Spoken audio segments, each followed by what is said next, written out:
Recording by Leknarf. The Background by Saki. "That woman's art jargon tires me," said Clovis to his journalist friend. "She's so fond of talking of certain pictures as 'growing on one,' as though they were a sort of fungus." "That reminds me," said the journalist, "of the story of Henri Deplis. Have I ever told it to you?" Clovis shook his head. Henri Deplis was by birth a native of the Grand Duchy of Luxembourg. On maturer reflection he became a commercial traveler. His business activities frequently took him beyond the limits of the Grand Duchy, and he was stopping in a small town of northern Italy when news reached him from home that a legacy from a distant and deceased relative had fallen to his share. It was not a large legacy, even by the modest standpoint of Henri Deplis, but it impelled him towards some seemingly harmless extravagances. In particular, it led him to patronize local art as represented by the tattoo needles of Signor Andreas Pincini. Signor Pincini was, perhaps, the most brilliant master of tattoo craft that Italy had ever known. But his circumstances were decidedly impoverished, and for the sum of 600 francs he gladly undertook to cover his client's back, from the collarbone down to the waistline, with a glowing representation of the fall of Icarus. The design, when fully developed, was a slight disappointment to Monsieur Deplis, who had suspected Icarus of being a fortress taken by Wallenstein in the 30 Years' War, but he was more than satisfied with the execution of the work, which was acclaimed by all who had the privilege of seeing it as Pincini's masterpiece. It was his greatest effort, and his last. Without even waiting to be paid, the illustrious craftsman departed this life, and was buried under an ornate tombstone whose winged cherubs would have afforded singularly little scope for the exercise of his favorite art. There remained, however, the widow Pincini, to whom the 600 francs were due, and thereupon arose the great crisis in the life of Henri Deplis, traveler of commerce. The legacy, under the stress of numerous little calls on its substance, had dwindled to very insignificant proportions, and when a pressing wine bill and sundry other current accounts had been paid, there remained little more than 430 francs to offer to the widow. The lady was properly indignant, not wholly, as she volubly explained, on account of the suggested writing off of 170 francs, but also at the attempt to depreciate the value of her late husband's acknowledged masterpiece. In a week's time Deplis was obliged to reduce his offer to 405 francs, which circumstance fanned the widow's indignation into a fury. She cancelled the sale of the work of art, and a few days later Deplis learned with a sense of consternation that she had presented it to the municipality of Bergamo, which had gratefully accepted it. He left the neighborhood as unobtrusively as possible, and was genuinely relieved when his business commands took him to Rome, where he hoped his identity, and that of the famous picture, might be lost sight of. But he bore on his back the burden of the dead man's genius. On presenting himself one day in the steaming corridor of a vapor bath, he was at once hustled back into his clothes by the proprietor, who was a North Italian, and who emphatically refused to allow the celebrated fall of Icarus to be publicly on view without the permission of the municipality of Bergamo.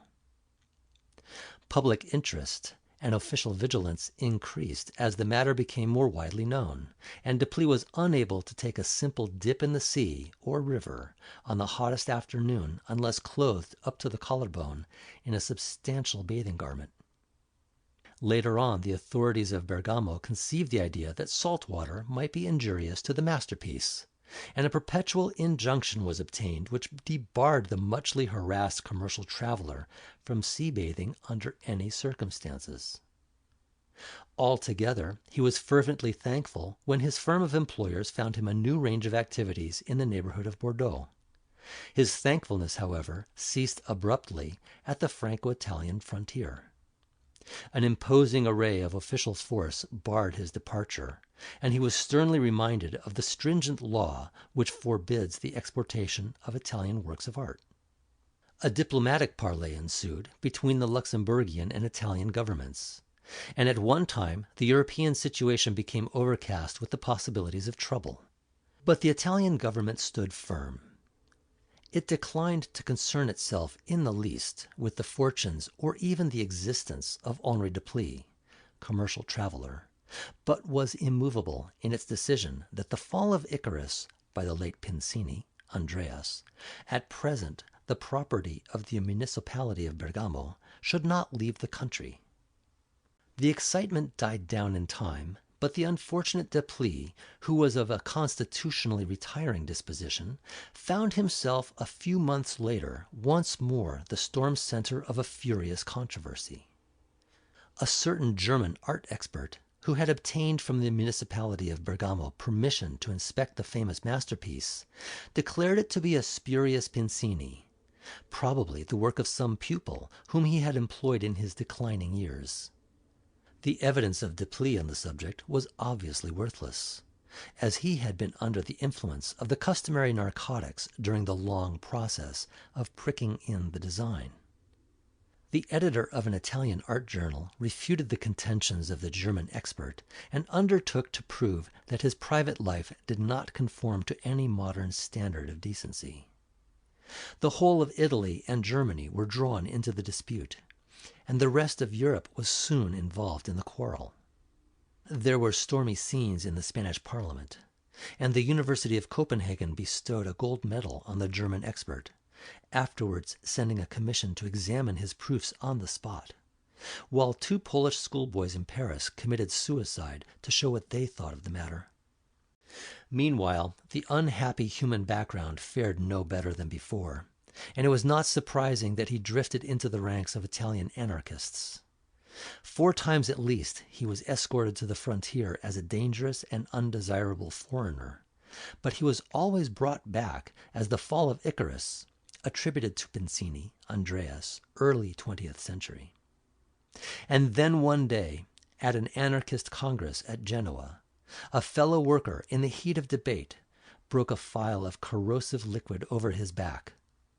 The red shirt that he was wearing mitigated the effects, but the Icarus was ruined beyond recognition. His assailant was severely reprimanded for assaulting a fellow anarchist and received 7 years' imprisonment for defacing a national art treasure. As soon as he was able to leave the hospital, Henri Deplis was put across the frontier as an undesirable alien.